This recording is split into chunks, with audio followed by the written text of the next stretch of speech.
Assalamu alaikum wa rahmatullahi wa barakatuh.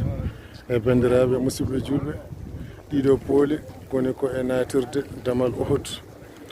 Komin arɓe ɗo e nam Uhud ɗo walde Uhud kewnuɗo e sahabaɓe nelaɗo Allah sallallahu alaihi wa sallam.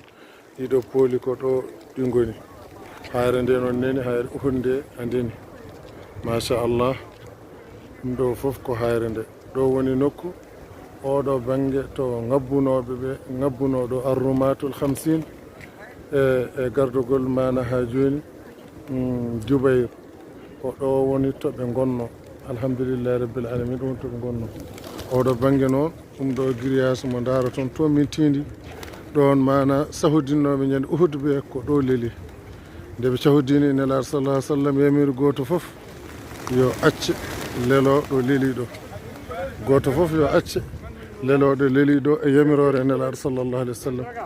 Joni noon ko toon min tindi emin juuroyo sahabaɓe tedduɓe, sahabaɓe timmuɓe, sahabaɓe fewɓe, sahabaɓe hokkuɓe gurdam munen deftere Allah, hokkuɓe gurdam munen weelu e Allah, hokkuɓe gurdam munen nelaɗo Allah sallallahu alaihi wa sallam keddiɗo.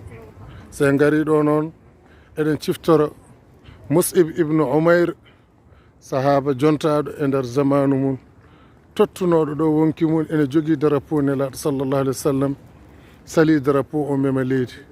Se gari ɗo ene ciftora baba Hamza, bamum nelaɗo sallallahu alaihi wa sallam, mo ganduɗa mo nelaɗo sowiranno Asadullah, mbarodi Allah, ene ciftoromo ɗo e nam.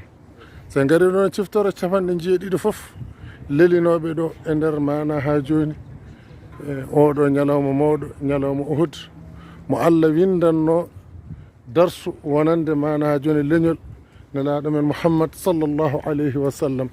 Mo Allah windanno ɗumen, mo Allah windanno darsu wonde ɓeɗo ala ko mbawɗon wadde onon leñol nelaɗo Allah, onon ɓeɗo wurduɓe nelaɗo e jogorɓe aroyde so wona heddade e yamirore. Nden nde yamirore nde ɓe keddi hen e awwalul amre e pooli hefreɓe ɓe.